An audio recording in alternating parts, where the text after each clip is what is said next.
Dobroveče. I večerašnje izdanje emisija Beograd zdrav grad krećemo važnim saopštenjima koje se tiču našeg zdravlja i našeg zdravstvenog sistema. Znate već da je u petak obeležen Nacionalni dan borbe protiv kancera dojke i tim povodom ministar zdravlja u Vladi Republike Srbije, asistent dr. Zlatibor Lončar, prisustvovao je okruglom stolu na temu rana dijagnostika i lečenje raka dojke, a povodom Nacionalnog dana borbe protiv raka dojke. Tom prilikom predstavljeni su rezultati koji su do sada ostvareni u oblasti preventivnih pregleda i ranog otkrivanja ove bolesti, a u 2015. godini program organizovanog skrininga sprovodit će se u 29 opština Republike Srbije. Ukupno je planirano da u toku ove godine organizovanim skriningom kancera dojke bude obuhvaćeno 320.000 žena starosti od 50 do 60 godina života. U program organizovanog skrininga raka dojke biće uključeni i mobilni mamografi u onim opštinama u kojima nema dostupnih mamografa i koji su na razuđenom geografskom terenu, istakao je ministar zdravlja u Vladi Republike Srbije, asistent dr. Zlatibor Lončar.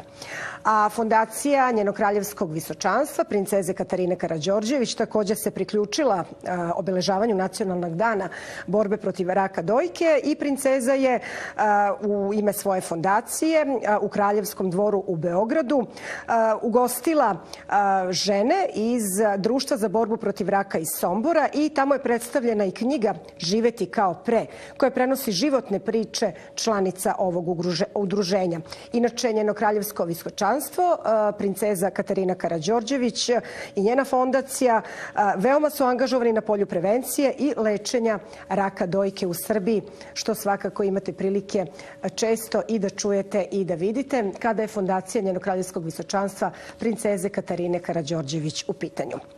Republički fond za zdravstveno osiguranje isplaćuje sva bolovanja u zakonskom roku do 30 dana od dana podnošenja neophodne dokumentacije od strane poslodavca. Napominje se u saopštenju Republičkog fonda da bolovanje u trajanju do 30 dana isplaćuje poslodavac, a bolovanja preko 30 dana isplaćuje fond. Fond ističe da su mnogi poslodavci tek nedavno dostavili neophodnu dokumentaciju za naknadu zarade zbog privremene sprečenosti za rad koja se odnosi na period u protekle 3 godine. Republički fond za zdravstveno osiguranje ne može da utiče na žurnost poslodavca u dostavljanju dokumentacije za obračun bolovanja, a sa druge strane, nakon pritužbi osiguranih lica o kašnjenju naknade za bolovanje, Republički fond za zdravstveno osiguranje izvršio je proveru nakon koje je ustanovljeno da poslodavci i pored uredno primljenih sredstava u zakonskom roku od strane Republičkog fonda za zdravstveno osiguranje preneta sredstva zaposlenima isplaćuju sa velikim zakašnjenjem.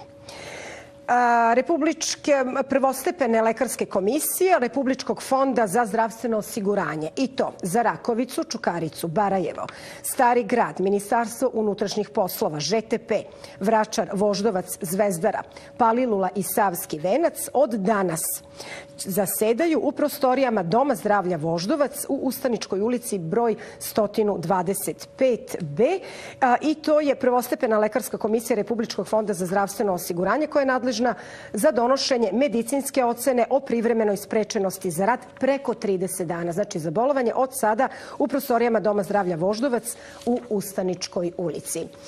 A kompanija Actavis lansirala je na tržište Srbije Sudokrem, jedno od najboljih krema za negu beba. Ova krema nalazi se trenutno u prodaju u svim apotekama širom Srbije, a Sudokrem je svetski, klinički, dokazana formula koja brine o osetljivoj koži beba, snaži barijeru kože i štiti od iritacija i omogućava koži da ostane prirodna, zdrava i meka i spada u onu vrstu preparata koji se odnose na medicinsku kozmetiku, tako da sem što su krajem prošle 2014. godine Actavis Srbije i Crna Gora zaposlili preko 100 radnika u fabrici zdravlja u Reskovcu. Evo i sa novim preparatom ove 2015. godine na tržištu. Ovo je samo jedan od nekolicine koje će ove godine biti na tržištu lekova Srbije. EPP, pa sledi glavna priča. Dobar dan, učitelju. Dobar dan. Redar, ima li odsutnih? Ne, učitelju, svi smo tu. Danas ćemo govoriti o našim najistaknutijim istorijskim ličnostima.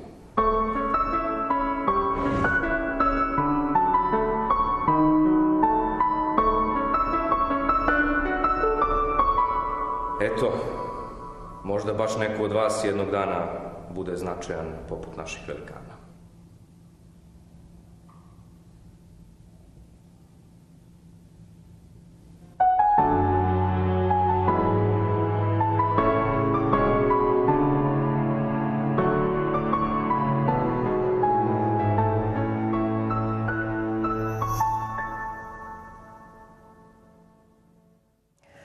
I večeras pričamo o malim pacijentima.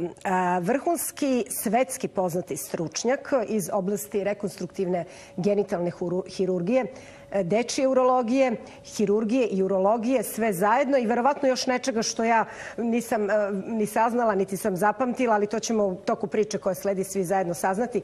Profesor dr. Miroslav Đorđević, dečiji hirurg, urolog iz Univerzitetske dečije bolnice u Tiršovoj, vaš i moj gost večeras. Dobroveče i dobrodošli. Dobroveče vam. Hvala što ste posle napornog dana izašli ste koliko pre 40 minuta iz sale. Evo, našli, odvojili vreme i za emisiju Beograd zdrav grad. Zaista, ne da mi je čast, nego vam zaista veliko hvala što, evo, kako naši, to je primjer zapravo kako naši ljudi rade na osnovu svega onoga što je percepcija naroda, to je da su nezadovoljni. Mi znamo da kad su pacijenti u pitanju, vi zaista nemate vremena za predah. Kako postižete u čitavom tom galimatijasu posla?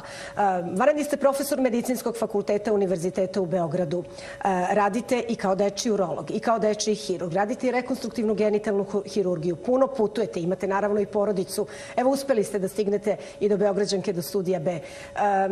Koji je napor koji ulaže jedan lekar u kvalitetu svog posla, a sve naravno za kvalitet pacijenta koji se nalazi preko puta njega? I da li to zapravo i može da se plati nekim materijalnim stvarima? Pa znate kako, taj čitav posao kojim se bavimo, a kad kažem bavimo, mislim na sve profesionalci koji su u mojoj struci, jeste vezan koliko za pacijente, toliko i da pružimo i ljudima kojima mi ne možemo da pomognemo, dakle ljudima koji ne žive ovde, koji nisu u našem okruženju, da pružimo našim rezultatima ideje kako da se neke nove metode, neki novi načini lečenja promovišu i da svi zajedno, dakle na jednom globalnom nivou, na svetskom nivou, dođemo do nekih zaključaka koji će pomoći svima na ovoj planeti da podjednako dobro žive i da imaju dobru zdravstvenu negu. To je normalno i glavni motiv i taj dobar entuzijazam koji nosite vi i mnoge vaše kolege koji rade tako kao vi. Znate kako, naš medicinski fakultet, ja mogu sa ponosom da kažem jer sam član medicinskog fakulteta, jako dobro, da kažem, stoji ne samo u regionu, nego i u toj svetskoj medicinskoj nauci. Ali to je, verujte, izuzetno težak i naporan posao. Vi morate vaše rezultate da prezentirate, vi morate da učestvujete na kongresima, vi morate držati predavanja, pogotovo ako vas zovu, morate da prekinate vaše poslove ovde, morate otići tamo, jer ako ne odete jednom ili dva puta, one vas zaborave. Ipak mi potičemo iz jedne male sredine, iz jedne male zemlje i svaki taj poziv u stvari predstavlja i neku vrstu reprezentacije naše ukupne medicine, ne samo jednog uskog segmenta kojim se recimo ja bavim. Ja kada negde nastupam i kada negde odem, zna se da je to Beogradski medicinski fakultet, da je to Beogradski univerzitet i to je ono čemu sve moje kolege teže, a ja sam pre svega učio starih i moja je dužnost sada da sve te, da kažem, dobre ideje i taj entuzijazam prenosim na mlađe. Na mlađe i na pacijente, naravno svu onu stručnost koju skupljate. Mnogi možda znaju, ali ima mnogih iz opšte javnosti koji ne znaju. Vi ste učenik čuvenog profesora Save Perovića. Postoji taj Beogradski centar za rekonstruktivnu genitalnu hirurgiju. Oni koji to prate znaju, oni koji ne znaju da ste vi recimo operisali sina čuvene pevačice Cher Čezbona i o tome je pisala i svetska i naša štampa i to su zapravo prave satisfakcije za čitav trud i napor koji se ulaže da bi se čovek usavršio, a medicina generalno traži usavršavanje čitavog života. Međutim, u toj rekonstruktivnoj genitalnoj hirurgiji gledamo sada i evo i strane štampe šta su sve pisali o vama. Pričat ćemo nešto kasnije. Mene sad zanima kada govorimo o dečjoj urologiji i o deci. Koji su to negde najčešće bolesti koje se javljaju kod mališana, tiču se tih uroloških infekcija, koje mogu da budu potencijalno jako opasne? Na šta roditelji generalno treba obratiti pažnju? Koji su to faktori rizika kod tako male dece da postoje kod njih takve vrste uroloških problema, s obzirom da oni ipak imaju drugačiji način života nego odrasli? Pa znate kako, kada razgovaramo o deci, o dečjoj populaciji, dakle o našim najmlađim potencijalnim pacijentima, mi tu moramo da podelimo stvari na one probleme i one bolesti i oboljenja koje se već mogu prepoznati tokom trudnoće. Što znači da današnja naša medicina, pa i naš grad i naša država postoju jako dobre mehanizme kako da se neke bolesti koje su dosta teške, neke teške anomalije, pogotovo urogenitalnog sistema, mogu da otkriju čak pre nego što se ta nova bića, pre nego što ta nova bića dođu na svet. Dakle, mi smo onda spremni da takvu decu, odnosno te bebe prihvatimo i da brzom dijagnostikom i brzom akcijom uspostavimo neke, da kažem, normative. Sada, što se tiče malo starije populacije, mi tu imamo, da kažem, u dečjoj urologiji možemo podeliti na dečju urologiju genitalnog sistema i dečju urologiju koja se tiče tog gornjeg urinarnog sistema, gde pre svega mislim na bešiku, mokraćevode, bubrege i tako dalje. I sad ako pričamo o genitalnom sistemu, nešto što je najčešće, pa to su pre svega nespušteni testisi, neki problemi sa muškim i ženskim genitalijama i to je ono što mi kao dečji urolozi jako dobro, jako brzo i jako lako prepoznamo. Danas je sreći, mi smo, ako uporedim period recimo od pre 15-20 godina i danas, naši pedijatri u primarnoj zdravstvenoj zaštiti vrlo dobro prepoznaju takve anomalije i na vrlo brz i efikasan način upućuju pacijente dečjem urologu koji takve rutinske procedure izvode i takva jedna anomalija se završava na uspešan način. Imate sada... Ti nespušteni testisi su inače čest problem kad su dečaci u pitanju. Jako je često i ono, recimo, moje su kolege... Čega su oni faktor rizika? Pa nisu oni faktor toliko neki veliki rizika po život i tako dalje. Ima i tu nekih faktora rizika koliko se to ostavi, pa prođe puberte, dođe se do nekog mladilačkog perioda, pa posle starosti i tako dalje. Ali ono što je bitno ukazati na to i te testise postaviti na mesto kojim prirodno, anatomski pripadaju. I moje su kolege radile pre jedno mesec i po dana studiju gde smo namerno ispitivali u kom mi uzrastu operišemo takvu decu. I mogu vam reći da smo tu malo nezadovoljni, jer su došli do zaključka da umesto da operišemo između prve i druge godine, što je idealan period, naši rezultati pokazuju da mi recimo takvu decu operišemo, odnosno da dolaze na preglede i na operacije tek posle 5. godine. Uzrok je? Uzrok je, sada gledamo na globalnom nivou, dakle, pošto mi prijemamo na našoj dečjoj klinici pacijenti iz maltene cele Srbije, ili malo slabija prosvećenost, malo slabije obraćanje pažnje, da kada deca dođu da se ne obrati pažnje na tako neke stvari. I moj je savjet da svako dete, kada dođe u primarnu zdravstvenu zaštitu, da se pogleda, da naši pedijatri pogledaju takvu decu i kao što radimo neke rutinske preglede, recimo kukova kod malih beba i tako dalje, da se napravi pregled genitalija, kako bismo jedan vrlo mali problem otkrili na vreme i u pravo vreme operisali. Da li ste izradili vodiče dobre kliničke prakse kada je u pitanju to? Kako da ne? I pretpostavljam edukaciju kolega iz primarne zdravstvene. To su nam bili polazne ocene, ne samo za ovu anomaliju, nego i sve druge anomalije. I sada smo u tom, da kažem, procesu da sa jednog stručnog aspekta, sa jednog stručnog nivoa napravimo upravo ono što ste rekli, vodiče dobre prakse, odnosno, kako mi to medicinski kažemo, neku vrstu protokola prema kojima ćemo se vladati i koji će nam pomoći da na jednak način lečimo i tretiramo i ispitujemo svu decu koja žive u našem regionu. A dobro, može li se desiti da se recimo, pošto su u pitanju mala deca, kažete da bi najbolje bilo oko godinu, dve, da se već to odradi, ta vrsta intervencije kad su nespušteni testisi u pitanju, da je već 5-6 malo mnogo.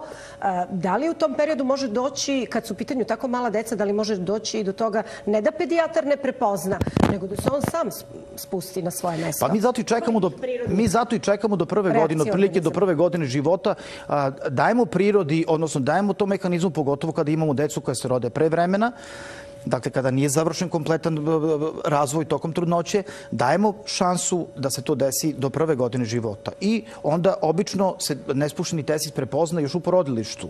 Ali kažem vam, ono što je nas malo pogodilo, to je da postoji jedan značajan broj dece koje se javljaju kasnije na pregled i kod koje operacije radimo i posle 5. godine života. A dobro, šta je onda tu ono što je loše? Eventualno može da bude loše kad se radi o tim kasnim godinama. Pogotovo ako se testis nalazi u nekoj, da kažem, ako je negde na površini, na tom svom putu spuštanja i ako je blizu mesta gde treba normalno da bude, obično tu nema neki problem. Međutim, ako testis zaostane u svom razvoju u trbušnoj duplji, on je onda pod dejstvom visoke temperature, ne razvija se dobro, obično ti testisi posle budu manje vredni, manje važni, tako da i hormonska funkcija, a i posle funkcija plodnosti može da dođe u pitanje. Može da dođe u pitanje. Može da dođe u pitanje. Drugi deo, rekli ste, u tom deljenju u dečje urologije, onaj što je vezan za urološki trakt. Jeste, to je za gornji urinarni sistem. Tu pre svega mislimo na bešiku, na bubrege, na mokraćovode i ono što je najčešći, možda i najčešći razlog velike zabrinutosti, to su te infekcije urinarnog sistema i najčešće se tu sumnja na taj vezik uretralni refluks. Dakle, to je jedna, da kažem, dosta česta pojava, odnosno dosta česta bolest, gde usled nedostatka tog pravog mehanizma da se zaštiti povraćaj mokraće iz bešike ka bubrezima, dolazi do njenog slobodnog kretanja ka bubregu i ona sada na dva načina oštećuje bubreg. Prvo direktnim pritiskom, a drugo u slučaju infekcije. Dakle, ako dođe do neke infekcije, ona se jako lako širi na bubreg. Svaka infekcija na bubregu... I to se posle komplikuje, naravno. Svaka infekcija na bubregu može dovesti do stvaranja ožiljka, više ožiljaka, isključuje organ iz funkcije, tako da je to jedno od oboljenja o kome treba stalno voditi računa i ja sam srećan da se dosta o tome piše i u sredstvima informisanja i da se dosta o tome govori i ja mislim da ogroman broj naše populacije vrlo dobro zna šta znači vezik uretralni refluks. Gledateljka iz Borče, dobroveče na vezi, dobroveče, poštovanje. Dobroveče i vama, poštovanje. Slušamo. Sve najbolje. Htela sam da pitam doktora, slušam vašu emisiju uvek.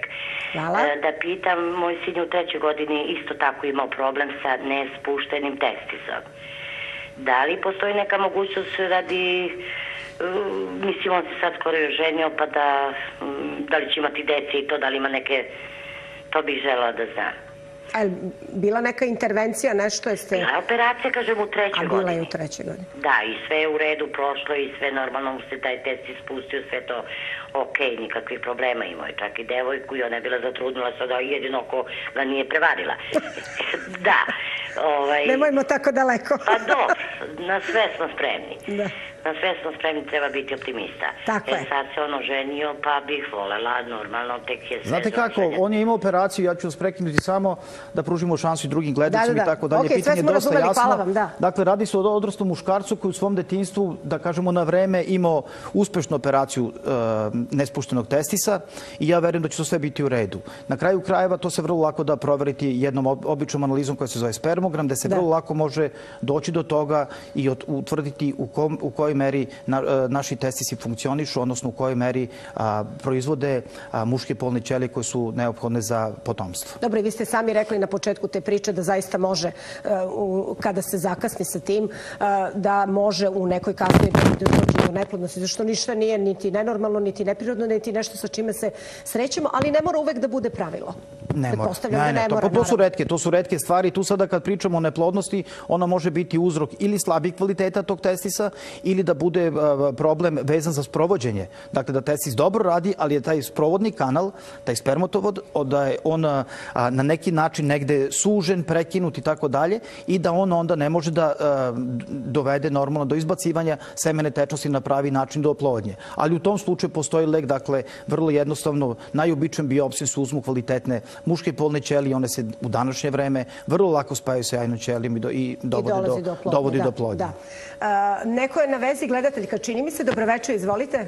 Halo. Izvolite, poštovanje, u programu ste. Dobro veče, poštovanje. Ovde je jedna zabrinuta majka. Naime, ja bih htjela da postavim jedno pitanje koja je za mene vrlo bolna tema. Naime, moj sin ima 30 godina. U 24. godini je uspostavljena dijagnoza induracija penis plastike. Mi smo se lečili na kliničkom centru, prosto nije bilo mogućnosti za bilo kakvo i oprečno su mišljenja bila vezano za operaciju. Dete je išlo, moj sin, poslali smo ga u Frankfurt, gde su rekli da bi trebalo dete da se operiše, mislim momak, on je sad momak od 30 godina. Nismo bili u situaciji da skupimo taj deo novca koji su u Nemačkoj tražili. Čuli smo da profesor naš može to da uradi, ali ne znamo gde možemo da se javimo obzirom da on radi u Tiršovoj. Hvala što ste se javili. Dakle, Dobro, kako ide sa starijim pacijentima? Induracija penis plastika, kako je rekla gospođa, vezana za njenog sina, je jedna bolest koja je dosta češća i sve češća u današnje vreme, zato što se muškarci sada u neku ruku na vreme javljaju. Do pre 10 godina je važilo pravilo da se ta bolest javlja posle 45. pa i 50. godina. Tiče se povrede penisa gde dolazi do njegovog deformiteta i koji može dovede do nemogućnosti seksualnog odnosa, do teških deformiteta, pa čak i do erektilne disfunkcije, odnosno impotencije. Što se tiče direktno ovog priloga, odnosno ovog pitanja, ja vas mogu pozvati, ja sam četvrtkom na dečjoj klinici, u 11:30 možete slobodno dovesti vašeg sina da pogledamo te rezultate. Inače, to je jedna od bolesti kojom se ja vrlo usko bavim. Čak sam na njoj i doktorirao na Medicinskom fakultetu. Tako da, slobodno dođite. Znači, četvrtak, 11:30, Tiršova, zdravstvena knjižica, profesor Miroslav Đorđević, ambulanta, pretpostavljam ambulantu. Jeste, u ambulanti, urološkoj ambulanti. I pogledat ćemo i sve ćemo, napravit ćemo sve da to funkcioniše, da bude kako treba. Gledatelj, čini mi se muškarac je u pitanju iz Krčedina, nisam čula ime. Goran, dobroveče. Dobroveče, Goran. Dobroveče. Pozdrav Krčedinu, izvolite. Da, poštovanje. hvala i vama, pozdravljam doktora, samo toliko. Iz Krčedina Goran Gršić, mi se znamo. Bivši pacijent, verovatno. Bivši, mog sina je doktor operisao i, što kaže, i spasao ga. I dužni smo mu dok smo živi, što kaže. Hvala što ste se javili, pozdrav Krčedinu, imali ste vrhunskog stručnjaka. To je bilo davno, Gorane. Ja se vrlo dobro sećam kada je Nikola bio kao beba, sada je Nikola već i punoletan i tako dalje, ali to je način da se na vreme, dakle kada se utvrde neke urođene anomalije, u ovom slučaju se radilo o anomaliji na bubregu, mi smo otklonili tu prepreku i sin od gospodina je potpuno normalno počeo da živi, odnosno nastavi da živi, da se normalno razvije i da je njegov organ, odnosno bubreg, potpuno sačuvan. Profesore, zašto su urološke infekcije tako dosadne, uporne i dugo traju? Često znaju da traju jako dugo. Zbog čega? To je jedno vrlo intrigantno pitanje i sveobuhvatno pitanje, ne samo kada pričamo o urologiji koje se uglavnom tiče muškaraca, nego se uglavnom tiče problema koji su vezani za ženski pol. Dakle, vi ćete danas sresti, ja mislim, pa svaku drugu pripadnicu lepšeg pola, mlađu ili stariju, koja se žali s vremena na vreme, da ima nekih tegoba prilikom okrenja, da ima neke neprijatne senzacije i tako dalje. Ja vam mogu reći da to nije toliko zabrinjavajuće, jer prema tim nekim svetskim standardima, kod ženskog pola 40 do 60 puta u toku života vi možete imati infekciju koja je locirana na nivou bešike, bez nekih drugih udruženih simptoma i tako dalje, koja se jednostavno leči uroantisepticima. Ne antibioticima, uroantisepticima. Dakle, lekovima koji direktno utiču na uzročnika, a nisu antibiotici. Namjerno kažem to da bismo sprečili rezistencu i nepotrebnu upotrebu antibiotika, odnosno, kako bolje kažemo, zloupotrebu. To htela da vas pitam, zato što znam poslednjih godina često lekari, kad je neka takva infekcija u pitanju, ukoliko naravno nije došlo do nekih većih komplikacija, čak ne daju ništa, nego insistiraju da se obeskličite time što ćete piti što više i više tečnosti. Jeste. Dakle, prirodni mehanizmi ispiranja, druga stvar, malo promena stila života, česte su, pogotovo u zadnjih nekoliko godina, smo svedoci teških varijacija, temperaturnih varijacija u toku samo jednog dana, da ne pričamo u toku nedelje, tako da vi recimo danas imate 20 stepeni u 1 sat, u 4 sata već imate 11, pa 7, pa 5 večeras i to jako puno utiče. I sad ako smo mi malo i slabije obučeni i na putu s posla, umorni i tako dalje, to jako utiče na običnu prehladu, a sama prehlada usled lošijeg imuniteta može dovesti do infekcije i dalje do posledica. Gledateljka je na vezi iz Beograda. Dobroveče, u programu ste. Alo? Dobroveče, poštovanje, slušamo vas. Alo? Izvolite, slušamo vas, dobroveče. Ja sam htjela da pitam profesora, doktora. Izvolite. Moj sin ima 28 godine i kad imao 3 godine operisan je od nespuštenog testisa. Međutim, pošto je dugo bio u trbušnoj dupli, on je izumro.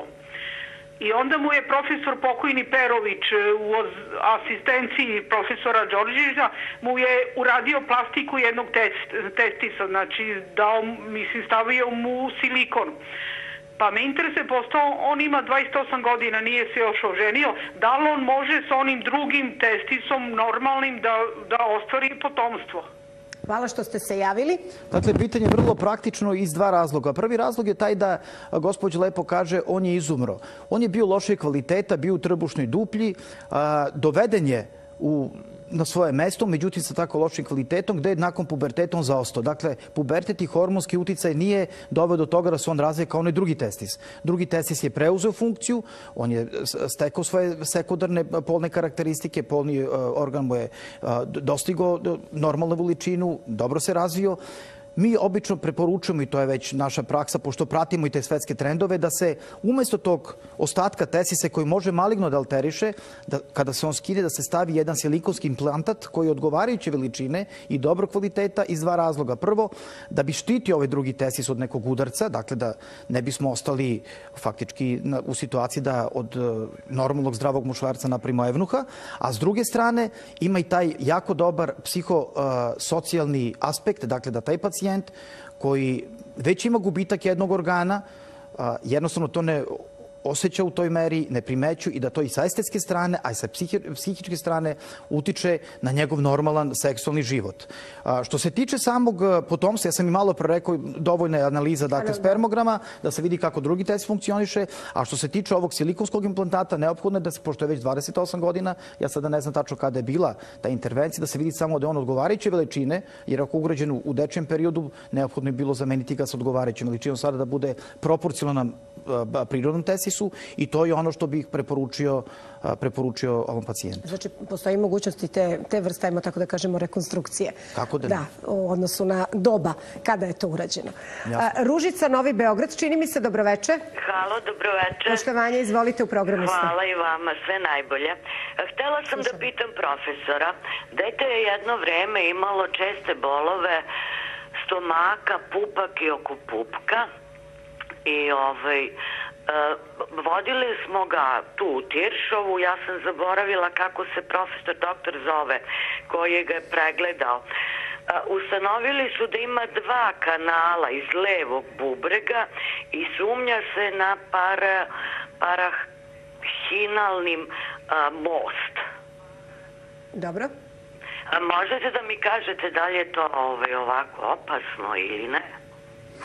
Ako se govori o parahinalnom mostu, verovatno da se radi o takozvanom potkovičastom bubregu, odnosno gde su dva bubrega fuzionisana, spojena kvalitetnim tkivom bubrega u srednjoj liniji. To se obično nalazi, ti su bubrezi obično malo niže položeni i taj most, kako mi kažemo, to tkivo kojim su spojena oba bubrega, to isto bubrežno tkivo, se obično nalazi ispred kičmenog stuba. Tako da takva deca, odnosno takvi ljudi su češće podložni recimo nekim povredama i mi obično savjetujemo da se ne bave nekim ekstremnim sportovima u kontaktu, jer su takvi bubrezi podložni povredi. A što se tiče ovih drugih problema, ovaj problem, dakle ova dijagnoza i ovaj problem se leči isključivo simptomatski. Dakle, ako postoje neki simptomi tipa bolova, ako nađemo dijagnostički da postoje neka proširenja, neke patološke stvari, onda dolazi u obzir neka vrsta operativnog lečenja. No ja sam sigurno bilo ko od profesora, da li sa nefrologije ili sa urologije, da je gledao dete u mojoj bolnici, u mojoj klinici, ja sam sigurno da je to sve urađeno kako treba i da je to i dalje pod kontrolom i vi samo trebate da sledite vaše lekari i neće biti problema. Da budete disciplinovani, da slušate ono naravno što struka govori. Malo pre smo pričali o tim infekcijama koji znaju da budu jako uporne, dosadne, jednostavno da dugo traju i kod žena i kod muškaraca. Ali kod žena se u poslednje vreme, odnosno poslednjih možda 3-4 godine, ne ranije, dugo radim emisiju pa znam i dugo pratim zdravstvo pa znam da se o tome nije pričalo do pre nekih recimo 2-3 godine, to je takozvana inkontinencija. Možda bolje vi da objasnite, vi ste stručan o čemu se radi, to je zapravo jako učestao problem, a do skora ni mi same nismo znale da treba sem ginekologa uključiti i urologa. Znate kako, ta inkontinencija, odnosno mi je zovemo stres inkontinencijom, to je pojava da se kod žena, pogotovo kod onih koji su rađali, koji su imali teške porođaje i tako dalje, zbog poremećena anatomije karličnih organa dolazi do poremeća statike same bešike, tako da na najmanji napor, dakle prilikom kašlja ili prilikom smeha ili jednostavno da se ponese, da se savi ili da se ponese neki teret, dođe do nevoljnog oticanja mokraće. To je sada, da kažem, savremen problem. Pre 10 godina o njemu se samo pričalo, ali sada je to savremen problem. To su babe nekad zvale imaš slabe pantljike. Moguće. Se sećate? Ne sećate? Ja se ne sećam, pravo da vam kažem. Ja sam malo starija pa znam. Ne znam kako su babe zvale, ali znam da je to veliki veliki problem, pogotovo danas za savremenu ženu koja je jako stalo i da održi što duže i svoj status, svoj stav i tako dalje i anatomiju i to je jedan problem. To nije samo zdravstveni, to je generalno životni problem, vrlo nezgodno. Jedan socijalni problem koji je izuzetno težak. Lek postoji više načina kako se to radi, neophodno je samo postaviti pravu dijagnozu jer postoji nekoliko različitih stvari, dakle, sam taj tip nevoljnog otpuštanja, da li je to odjednom nastalo pa morate hitno u toalet ili je to prilikom kašlja i tako dalje. Postoje egzaktna dijagnostička sredstva i procedure koje dokazuju i kažu to je stres inkontinencija. Danas imamo na raspolaganju i farmakoterapiju, dakle lekove koji su dostupni u našoj zemlji. S druge strane imamo i ta pomagala koje su u našem, da kažem, u našem narodnom slengu zovu trakice. Dođite da vam stavimo neke trakice. To su dakle ti takozvani slingovi, pantike, razumeli ste me, da? I ginekolozi, urolozi, rekonstruktivni hirurzi to danas u našoj zemlji rade na jako visokom nivou. Da, to je poznato. Inače, čak čini mi se da je među prvima u Beogradu tu vrstu ginekološko-uroloških pregleda kod žena, pogotovo kod žena koje su čak i u menopauzi, da se radilo na kliničko-bolničkom centru Zvezdara. Oni imaju posebno ambulantno odeljenje. To se i radi kroz neku vrstu dnevne bolnice. Gledateljka iz Zemuna je na vezi. Dobroveče, izvolite. Dobroveče. Izvolite, poštovanje, slušamo vas. Pozdrav vama. Evo, ja se javljam pošto sam pre 28 godina operisana od karcinoma. Ginekološki. Zračena sam i imam oštećenje bešike i bubrega, kanala bubrežnog. Rađena mi je pre 5 godina perkutalna nefrostoma, pošto su mi pronašli da imam hidronefrozu levog bubrega. Ja sam nosila tu perkutalnu, na svoju odgovornost sam je izvadila, koristim čajeve, ali jako često imam ešerihiju. Zato što mi je kanal od bubrega do bešike došao kao štrajfun gaza. Profesor Čikarić me je zračio, a doktor Janičić mi je radio perkutalnu na kliničkom centru. Međutim, ja i dalje nemam bolove kao što sam imala, ali imam još uvek povremenu ešerihiju koju su mi rekli da ću da imam maltene do kraja života. Jer zato što se zadržava taj urin i ne može da izađe, jer mi je taj levi zid, pošto sam ležala u Zemunskoj bolnici, ne mogu da mi iz bešike uđu u kanal. Zato što mi je taj deo zida bešike oštećen od zračenja. Jer je jako cistitičan. Hvala što to je dosta... Izvolite, hteli ste pitanje? Pa htjela sam pitanje samo da pitam da li postoji možda neka nada, jel? Da li postoji? Ja se još uvek trudim, pijem čajeve i tako nešto održavam da nemam te bolove. Jako često kontrolišem ureu, kreatinin, urinokulturu, radim redovno i to sve stalno pratim to. Ali je dosadno i naporno. Znam, sve je jasno. Hvala. Hvala što ste steli, to je ona priča koju smo počeli. Dakle, ovdje se radi o jednom kompleksnom problemu. Mi tu moramo da razlučimo dve stvari. Prva stvar su te infekcije Escherichia coli, koja je, kako ste i sami rekli, dosadna, ali to je u ovom slučaju iz ove priče još i najmanji problem. Dakle, Escherichia coli i taj problem sa bešikom, odnosno sa tom infekcijom, je najmanji problem. Najveći problem je to što je zbog same prirode bolesti i zbog radioterapije došlo verovatno, ja pretpostavljam, do takozvane retroperitonalne fibroze. Dakle, stvori se jaki ožiljak koji uhvati mokreću cev koja spaja bubreg s bešikom i onda je nemoguće, prosto postoji obstrukcija, dakle postoji stop u lučenju mokreće iz bubrega ka bešici. Zbog toga je i moj kolega dr. Janičić plasirao, odnosno napravio jednu vrstu derivacije direktno u bubreg, postavio kateter kako bi taj bubreg rasteretio. Dakle, da nema problema sa oticanjem mokreće ka bešici. Ja savjetujem ovoj gospođi permanentne kontrole kod svog urologa i kod svog nefrologa kako bi se bubrežna funkcija održavala na što dužem normalnom nivou. To je neophodno. Poslednje uključenje za večeras. Snežana je sa nama. Dobroveče, u programu ste. Dobroveče. Poštovanje, izvolite. Puno vas pozdravljam. Ja imam multiple sklerozu. Imam probleme mokrenja. Svaki moj pokret, ako sedim i kad ustanem, ja odmah imam potrebu da mokrim. Ako ležim, ako se okrenem, odmah imam potrebu za mokrenjem. Vrlo mi je urgentno. Lečim se, dobijam lekove protiv tog urgentnog mokrenja, ali nemam nekog uspeha. Hvala što ste se javili, profesore. To je poznata stvar za bolest multiplu sklerozu, dakle gde dolazi do oštećenja nerava, dakle samih transmitera koji daju komandu i koji drže naše mehanizme kontrole mokrenja. To je dosta poznata stvar. Uz terapiju koja je propisana za osnovnu bolest i uz simptomatsku terapiju moramo da pokušamo da omogućimo što, da kažem, lakši i bolji taj socijalni aspekt života. Na kraju krajeva tu postoji još neka druga sredstva, to su recimo ako mokreće stalno otiče i tako dalje, korišćenje uloška ili čak korišćenje stalnog katetera koji se menja i tako dalje, ali nažalost osnovna bolest je takva da nekog oporavka tih nereva i poboljšanja tog kvaliteta mokrenja skoro da neće biti.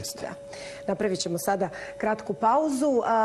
U sredu i u četvrtak, 25. i 26. marta u In hotelu na Novom Beogradu održat će se prvi simpozijum za psihoonkologiju Srbije, odnosno prvi simpozijum psihoonkologa Srbije u organizaciji Udruženja za psihoonkologiju Srbije koja se nalazi na ginekološko-akušerskoj klinici Kliničkog centra Srbije, tako da će 25. i 26. mart u In hotelu biti obeležen psihoonkologijom uz učešće naravno multidisciplinarno. Tu će biti i gastroenterolozi, hirurzi, onkolozi, ginekolozi, psiholozi, psihijatri i tako dalje, čitav tim koji zapravo i učestvuje u čitavoj toj priči. A protekle sedmice desilo se nešto jako lepo. Posle već nekoliko donacija, fondacija gospođe Dragice Nikolić je uručila takozvanu slanu sobu za učenike osnovne škole Sava Jovanović Sirogojno u Zemunu. To su deca koje imaju oštećenja u razvoju, kojima su neophodne između ostalog i ovakve stvari. Da ja ne dužim, slušamo i gledamo u priči koja sledi.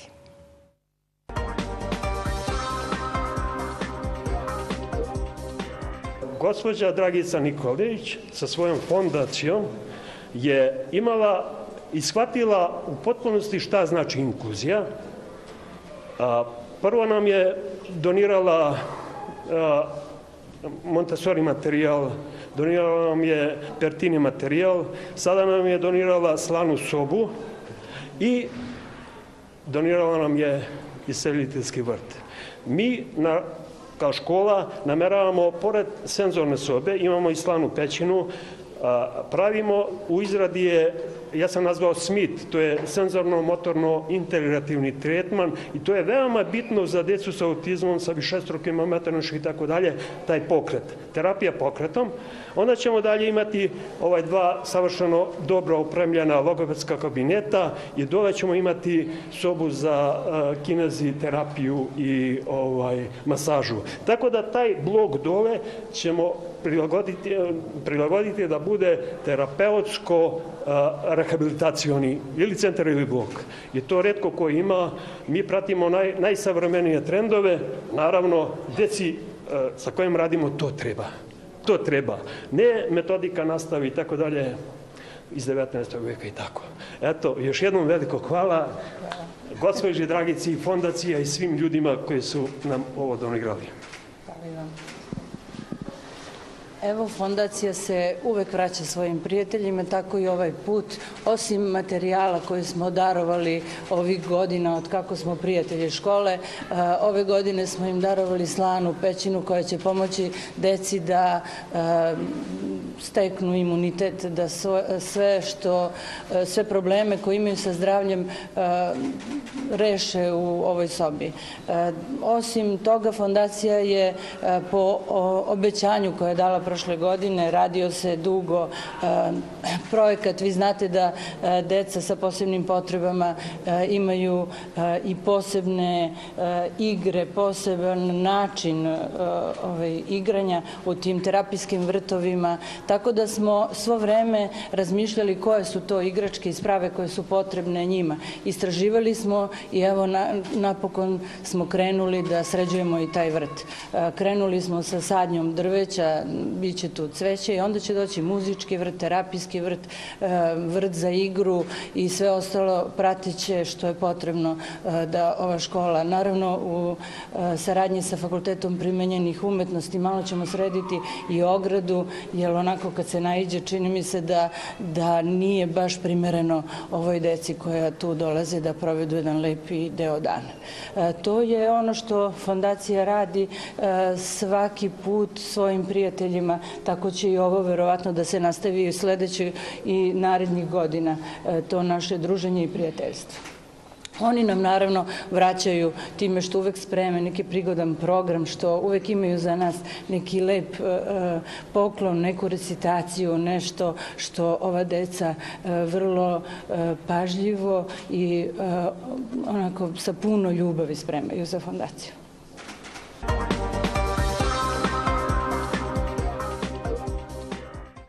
Ja uvek kažem da je zapravo najvažnija stvar na svetu i najisplativija stvar na svetu ulagati u decu na bilo koji način, a posebno kad im je naša pomoć više nego neophodna, bez obzira da li imaju neko organsko oboljenje ili imaju probleme u svom razvoju, probleme u ponašanju, bilo kakve probleme.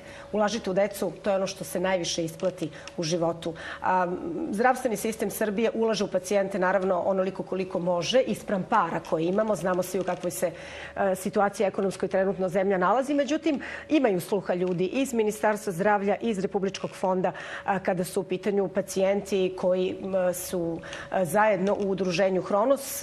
To su pacijenti koji imaju problema sa hepatitisom C. Uroš Vajaković iz udruženja Hronos večera sa nama. Dobroveče i dobrodošli. Dobroveče, hvala na pozivu. I ja sam u emisiji govorila o tom vašem problemu i bila je konferencija za novinare u Institutu Batut vezano za terapije koje nedostaju za pojedine pacijente koje imaju problem sa hepatitom C. Tada je bio i pomoćnik ministra zdravlja sa vama zajedno, gospodin dr. Predrag Sazdanović, jeste, i tada je obećano da će se formirati radna grupa, gde će se naravno videti o čemu se zapravo radi, šta je u pitanju, kakav je problem i koji su načini da se to prevaziđe. Da li je radna grupa formirana? Ako jeste, šta se u ovom trenutku dešava? Koja vrsta pregovora je u pitanju? Nakon 5. marta i održanog okruglog stola Srbija sa hepatitisom, načinjeni su konkretni koraci uz podršku pomenutog predstavnika ministarstva, odnosno pomoćnika ministarstva profesora Sazdanovića. Formirana je radna grupa, nju čine predstavnici pacijenata, čine je predstavnik struke, predstavnik Instituta za javno zdravlje Batut, njihov epidemiolog, čine je još predstavnik fonda i predstavnik ministarstva. Održana je do sada jedna sednica, u toku ove nedelje bit će održana druga sednica, tako da veliki su zadaci pred ovom radnom grupom, s obzirom da je još u prošloj godini, u novembru prošle godine, doneta prva radna verzija strategije za borbu protiv hepatitisa. Do sada je ona stajala negde, nije ništa urađeno od tog momenta. Sada je vreme da se ona stavi u prvi plan, da ta radna grupa se posveti toj strategiji i da iznese prvi nacrt, kasnije da to uđe i u javnu raspravu. Šta je ono što je vaša pozicija u ovom trenutku? Tako je, naša pozicija je držanje fokusa na temi kao što je dijagnostika koja nedostaje od prošle godine, od maja. Sad će se napuniti godinu dana kako pacijenti nemaju dijagnostiku. Radi se o osnovnoj dijagnostici za obole od hepatitisa C, na osnovu koje se ljudi uvode u terapiju. Dakle, tek nakon utvrđenog tih osnovnih PCR testova može se reći da li je neko stvarno pozitivan, da li mu je potrebno lečenje, koliko će to lečenje trajati i kakav je rezultat na sredini, dakle praćenje i na kraju terapije. Ovih testova nema dovoljno, problemi su brojni, uglavnom su ti testovi dolazili iz donacija, to više nije slučaj. Sada je na nivou kliničkih centara da nabavljaju ove testove. Znači ustanove posebno, jel? Ustanove, tako je. RFZO je rekao da to nije do njih. Oni su prepustili to ustanovama sada i odredili šifru. Tako da svaka ustanova zvuči jednostavno može kupiti. Međutim, oni su u svojim budžetima ograničeni za svaku godinu. Tako da tu nema prostora. Taj trošak oni nisu predvideli, ranije ga nisu uvrštavali u te budžete i sada to nisu neke ne znam kakve cifre. Radi se stvarno o osnovnoj dijagnostici. Je neophodno neophodnoj, tako da sada trebaju ti klinički centri da nađu sluha i načina da taj budžet prošire, ne bi li pacijenti došli do svojih testova. Hoće li to biti preporuka radne grupe koja je osnovana na nivou Ministarstva zdravlja Srbije zajedno sa vama? Sigurno, da. Jedan od zadataka, kao i da pomenemo uvođenje novih terapija kojih od već duže 10 godina radi se o jednoj istoj terapiji, dok su u svetu već u pitanju treća generacija lekova, da uprošćeno kažem. Tako da kaskamo za svetom. Do pre par godina smo išli u korak sa svetom. Danas i u 2014. imali smo 350 terapija predviđenih za pacijente zbog nestašice testova osnovnih. Do terapije je došlo samo 200 pacijenata, a broj je mnogo veći od ovih 350. Verovatno 1000-2 godišnje je potreba realna, međutim nema terapije za sve, nema dijagnostike skoro uopšte. I za kraj, rekli ste sljedeće sedmice, čini mi se, još jedan sastanak. U toku ove nedelje. U toku ove, da, ovo je početak sedmice, da. Šta se očekuje da bude tema ovog sastanka ove sedmice? Dakle, ono što je započeto prošli put da se nastavi, da se podele uloge, da kažem,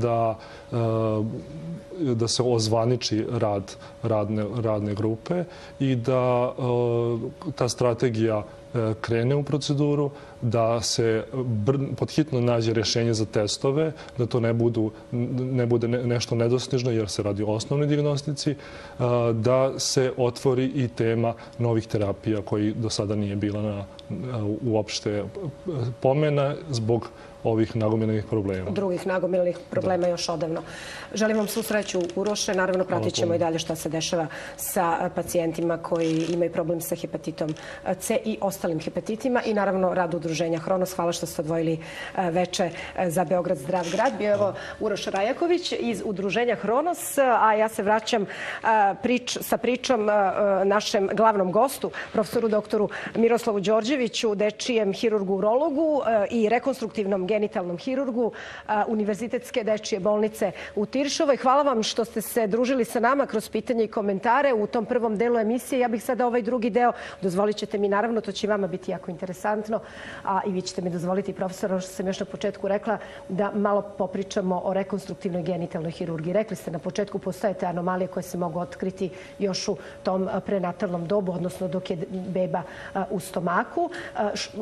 Mnogo je važno i za dete, ali je i lakše i struci da se što ranije ti problemi saniraju, znači da se operiše dok je mlađe. Međutim, evo dešava se, pomenula sam, recimo, to je možda interesantna priča i za opštu javnost, pomenula sam Čas Bona, sina čuvene pevačice Cher, kome ste vi promenili pol. Pa nije još to završeno. Svuda je pisalo promenili ste pol. Šta se dešavalo tu? Ja moram da vas ispravim. Ja sam sa Mada su podači naravno lični, ne ulazim u taj diskrecioni deo. Ja sam sa Čezom u kontaktima od pre 3,5 godine i zadnji kontakt koji smo imali bio je prošle godine. On je u svojoj državi, dakle u Americi, uradio je rekonstrukciju grudi i uradio je taj ginekološki deo, odnosno aspekt. Govorimo o Čezu koji je u stvari rođen kao žensko.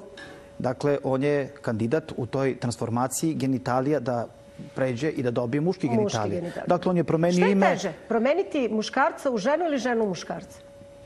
Ženu nikada ne možete da promenite, prema mom iskustvu, pravo da vam kažem. To je teško promeniti, znate. Možete samo da je prilagođavate. To je konstanta. Žene možemo samo da prilagođavamo muškarcima. To je konstanta, da. A što se tiče rekonstrukcije genitalija, tu moramo biti malo, da kažem, ciljani, jer nas tome uči medicina. Što se tiče rekonstrukcije genitalija i formiranja genitalija, nekako je, da kažem, jednostavnije u jednoj operaciji formirati ženske genitalije od muških. U ovom drugom pogledu, kada od ženskih formiramo muške, to može da bude i hirurgija koja se sastoji od nekoliko delova. Dakle, da taj proces traje kroz nekoliko operacija, da traje i godinu i po dana, kako bismo dobili muški polni organ i estetski prihvatljiv i funkcionalno upotrebljiv. Znam kad su takve operacije u pitanju, čitala sam o tome, mislim, znam, naravno, čitala sam kao laik, prosto iz radoznalosti, da prvo lečenje jako dugo traje, odnosno ta priprema za tu operaciju jako dugo traje. Tu je uključen kompletan tim, tu ima dosta medikamentne terapije, ima dosta hormonske terapije, znači tu se ide korak po korak. Kolika je negde prosečna ta dužina pripreme za... Ja bih prvo hteo da vam kažem da se to radi o jednom multidisciplinarnom pristupu. Upravo, da. Dakle, hirurgija možda čak i onaj najmanji, ali za pacijente se pokazalo onaj najbitniji aspekt gde oni na kraju dobiju svoju završnu terapiju. Ali mi ne možemo da prenebregnemo činjenicu da o takvim ljudima se pre svega brinu psihijatri, psiholozi, endokrinolozi, sociolozi, dakle, jedna široka paleta različitih specijalnosti. I Beogradski centar za lečenje transrodnih osoba, ja slobodno mogu da kažem, je među prvim centrima u svetu. Mi smo sad imali prvi kongres u Evropi, prvi evropski kongres, gde smo kompletno, kao ceo tim smo nastupali, nas 6 je bilo tamo, i zbog toga i zbog priznanja koje uživamo i tako dalje, dobili smo da drugi kongres 2017. organizujemo u našem gradu, gde će biti preko 400-500 stručnjaka iz celog sveta koji se bave ovom problematikom. Dakle, proces je dug. Zašto je dug? Proces je dug prvo zbog postavljanja dijagnoze. Najveći je problem ako se dijagnoza pogrešno postavi. Pa mi uradimo konverziju genitalija, pa se pacijent kasnije javi i kaže ja želim da se vratim na ono pre. A i to se dešava, jel? To se dešava i to je sada jedan novi aspekt na koji nailazimo i tu smo opet apostrofirani kao centar koji po stručnosti prihvata takve pacijente. Imali smo 7 pacijenata koje smo operisali, sva sreća, ni jednog, ni iz naše zemlje, niti iz našeg okruženja, zahvaljujući beogradskom timu koji te pacijente jako dobro obradi, medicinski pripremi, stavi ih na hormonsku terapiju, ali je to jedan izuzetno težak i mukotrpan posao. Što se tiče samog procesa i dužine, otprilike kada se pacijenti jave našim psihijatrima, pa do trenutka kada... Ko postavlja dijagnozu? Psihijatar? Psihijatar postavlja dijagnozu zato što je ta dijagnoza vezana za psihijatrijske bolesti, odnosno radi se o poremeću polnog identiteta prema međunarodnoj klasifikaciji bolesti. Znači, poremećaj polnog identiteta je zapravo bolest. Oboljenje. Da li je teže raditi takve stvari, u nekom tom stručnom smislu vas pitam, ili recimo rešavati te anomalije koje su urođene kod još male dece, one o kojima smo pričali na početku, koje se ne tiču upravo ove priče da li sam muškarac ili sam žena, da li imam tu identifikaciju ili tu impresiju o sebi ili ne, nego ovo kad imate anomaliju, tako ste rođeni. I je li tu isto potrebno dugo za neke patologije, bolesti, da li je dugo potrebno lečenje, da li se neke stvari moraju raditi više puta? Jasno. Znate kako, genitalije, to je naše skriveno ogledalo. Mi imamo lice koje je naše ogledalo, lepote, izgled i tako dalje. Genitalije su isto naše ogledalo, ali skriveno.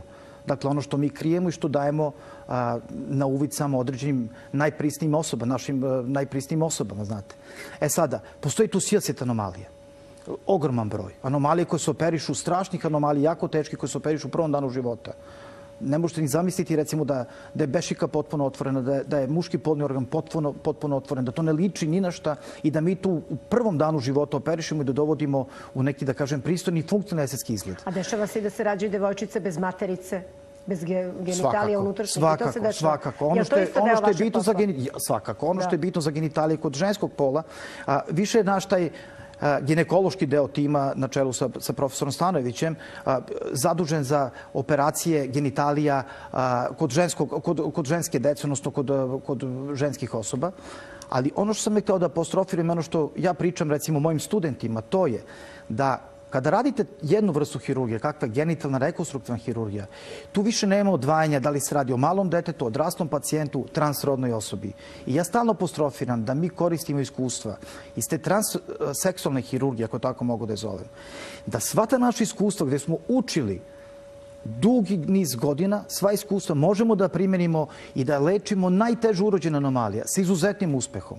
I s druge strane, sva ono iskustvo koje imamo u lečenju dece, dakle u dečjim anomalijama, možemo da primenimo da napravimo dobre genitalije kod tih osoba koji imaju poremećaj polnog identiteta. Dakle, to je jedna sprega i ja sam imao sreće da sam učio od fantastičnih ljudi, od fantastičnih učitelja i na neki način osjećao sam potrebu i dužnost da nastavim to, a s druge strane i da učim druge, moje mlađe kolege, kojih ima hvala Bogu, dosta koji su zainteresovani i koji uče i dan danas su već sposobni da potpuno preuzmu to i da jednostavno nastave tim putem da šire znanja, nove tehnike, nove metode i da ostave Srbiju i Beograd i naše tehnike u sami svetski vrh.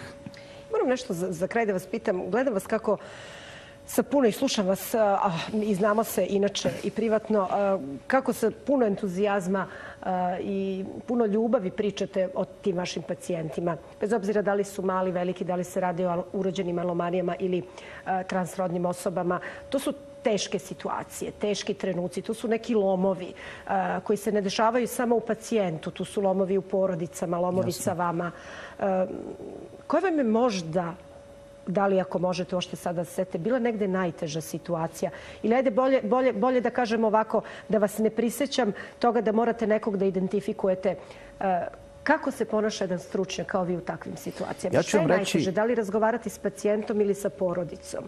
Najbitnije je razgovarati. Najbitnije je razgovarati sa pacijentom ukoliko je pacijent, da kažem, na toj distanci da može da se razgovara. Dakle, ako je punoletna osoba koja može da potpiše svoju saglasnost za bilo kakvu intervenciju, razgovarati sa porodicom, nikada ne žuriti ukoliko nije hitna stvar, sačekati, doneti pravu odluku, sačekati stimulisnog pacijenta za jednu operaciju i onda je uspeh skoro uz umeće i uz veštine i uz iskustvo, uspeh je skoro zagarantovan. I koliko ste se puta do sada u karijeri pitali kakvo je priroda čudo? Šta sve napravi? Priroda je stvarno čudo. Ja ću vam reći, evo sada ću iskoristiti ovaj trenutak da vam kažem možda jednu drastičnu priču. Imali smo pacijenta koji je došao sa majkom iz Australije. Dakle, majka je došla sa svojom ćerkom radi operacije promene pola, odnosno promene genitalija. Mi smo tu operaciju radili. Nekoliko meseci nakon toga majka nam je poslala pismo zahvalnosti u kojoj nam se jako puno zahvaljuje za sve što smo uradili za njeno dete, za njenog sina i da nas obavesti da je njen sin, nažalost, odluči da završi svoj život, ali da je on tu radio onako kako od uvek žele i maštu. I mi smo sa tom osobom i dan danas u kontaktima i ona puno pomaže kao jedna humana osoba drugim pacijentima da prođu kroz taj proces tranzicije. Ali hoću da vam kažem samo jedan aspekt koji je na granici, koji je tragedija, dakle koji je između tragedije i nekog novog života koji vas jednostavno zna da potresa, koji vas jednostavno tera da idete dalje i da gledate kako da pomožete svim ljudima koji imaju bilo kakav problem. Svakom je svoj problem najteži, svakom je svoj problem najteži i uvek moramo da nastupamo tako da prvo saslušamo o problemu i da probamo te ljude pričom da dovedemo do neke ideje kako da mu pomognemo našim iskustvom i našim rešenjima. To je jako bitno. Mora se stalno pričati. Veliko vam hvala što ste odvojili večer za Beograd zdrav grad. Vaš i moj gost bio dečiji hirurg, urolog, rekonstruktivni genitalni hirurg, stručnjak svetski poznatog renomea, profesor dr. Miroslav Đorđević, lekar Univerzitetske dečije bolnice u Tiršovoj. Sledeći ponedeljak u 21 čas, druga tema i drugi gosti, slede vesti. Budite mi živi i zdravi, laku noć.